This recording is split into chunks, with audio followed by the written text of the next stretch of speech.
आमल की एकादशी फागुन माह में शुक्ल पक्ष की एकादशी के दिन मनाई जाती है। आमल की एकादशी किसी पर्व से कम नहीं है। होली से पहले पड़ने वाली यह एकादशी इस बार 25 मार्च को है। बता दें कि इस दिन राजस्थान के सीकर में खाटू श्याम के दर्शनों के साथ ही खुशियों का मेला लगता है। वहीं काशी में इस दिन हर तरफ रंग और गुलाल के साथ अथाह प्रेम बरसता है, इसलिए इसे रंग भरनी एकादशी के नाम से भी जानते हैं। आमल की को रंग भरनी का नाम दिए जाने के पीछे महादेव और माता पार्वती से जुड़ी एक कहानी भी है। इसके अलावा आंवले वाली यानी कि आमल की एकादशी के पीछे एक और कथा भी है।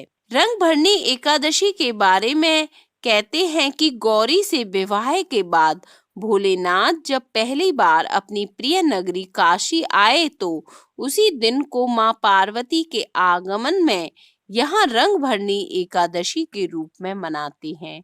कहा जाता है कि उस दिन मां पार्वती के स्वागत में पूरा नगर विविध रंगों से सजाया गया। तब से यह परंपरा आज भी चली आ रही है।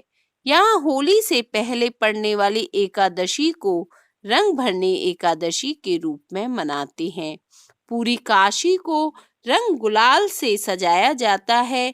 बाबा विश्वनाथ का विशेष श्रृंगार होता है। माँ गौरी और शिव के स्वागत की जोर शोर से तैयारी की जाती है। आमल की एकादशी के साथ एक और कथा है। इसके अनुसार राजस्थान के सीकर में खाटू श्याम के दर्शन देने की कहानी है। इस दिन पहली बार श्याम कुंड में बाबा श्याम का मस्तक प्रकट हुआ था। तब से होली की पहले पड़ने वाली इस एकादशी के मौके पर खाटू धाम के मेले का आयोजन होता है, जहां श्रद्धालु खाटू श्याम के दर्शन करके पूजा पाठ करते हैं। उनसे अपने घर परिवार की सुख समृद्धि की प्रार्थना करते हैं। आमल की एकादशी का व्रत करके कथा करनी चाहिए, जो इस प्रकार है कि एक दिन महाराज युधिष्ठिर ने भगवान श्री कृष्ण से फागुन माह में शुक्ल पक्ष की एकादशी के महत्व के बारे में पूछा। तब भगवान श्री कृष्ण बताते हैं कि इस एकादशी को आमल की एकादशी कहते हैं। एक बार भगवान विष्णु ने जब अवज्ञा प्रकट की तो उससे धरा पर चंद्रमा के समान कांतिमान एक बिंदु का प्राकट्य हुआ। उसी से आंवले का पौधा उत्पन्न हुआ। उसी समय भगवान विष्णु ने सृष्टि की उत्पत्ति के लिए भगवान ब्रह्मा की उत्पत्ति की। साथ ही देवता, गंधर्व, यक्ष, राक्षस और दानवों की भी उत्पत्ति की। तब सभी उसी पौधे के पास गए। उसे देखकर सभी हैरान थे, क्योंकि इससे पहले वह किसी ऐसे पौधे के बारे में नहीं जानते थे। तभी आकाशवाणी हुई कि ऋषियों, यह पौधा समस्त पौधों में श्रेष्ठ आमल है, जो कि भगवान विष्णु को अत्यंत प्रिय है। यह ही नहीं, आंवले के स्मरण मात्र से ही गोदान का पुण्य मिलता है। वहीं स्पर्श करने से दुगना और खाने से 3 गुना पुण्य का फल मिलता है। आंवले के वृक्ष को पापों को हरने वाला बताया गया है। इसके मूल में भगवान विष्णु, ब्रह्मा और भगवान भोलेनाथ विराजते हैं। शाखाओं में मुनि, टहनियों में देवता, पत्तों में वसु और फलों में सभी प्रजापति निवास करते हैं। इसलिए जो भी इस आंवले के पौधे या फिर वृक्ष की पूजा करते हैं, उन्हें भगवान विष्णु की विशेष कृपा मिलती है। सभी ने उस आकाशवाणी से पूछा कि आप कौन हैं? तब आवाज आई कि भूतों का ज्ञाता तथा वर्तमान एवं भविष्य का करता है, जो अदृश्य अवस्था में हर जगह व्याप्त है। मैं वही विष्णु हूँ। सभी ने आकाशवाणी को प्रणाम किया। भगवान विष्णु ने प्रसन्न होकर सभी से वरदान मांगने को कहा। इस पर सभी ऋषियों ने कहा, कि यदि आप प्रसन्न हैं तो कोई ऐसा उपाय बताएं जिससे स्वर्ग और मोक्ष की प्राप्ति हो जाए।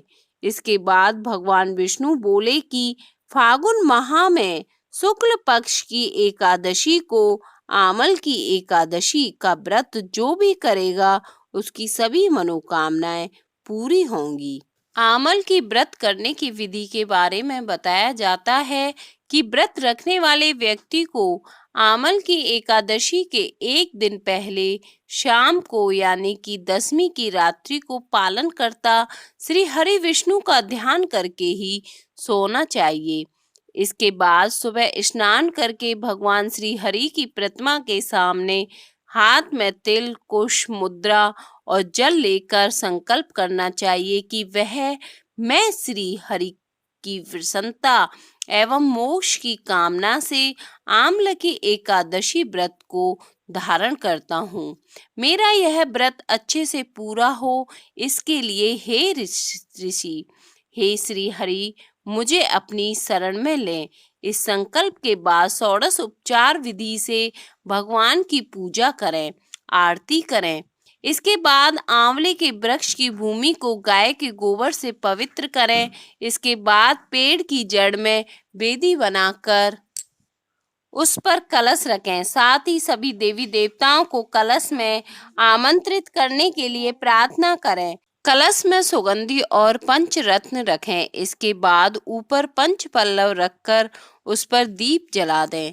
कलश पर चंदन का लेप करें और फिर वस्त्र पहनाएं।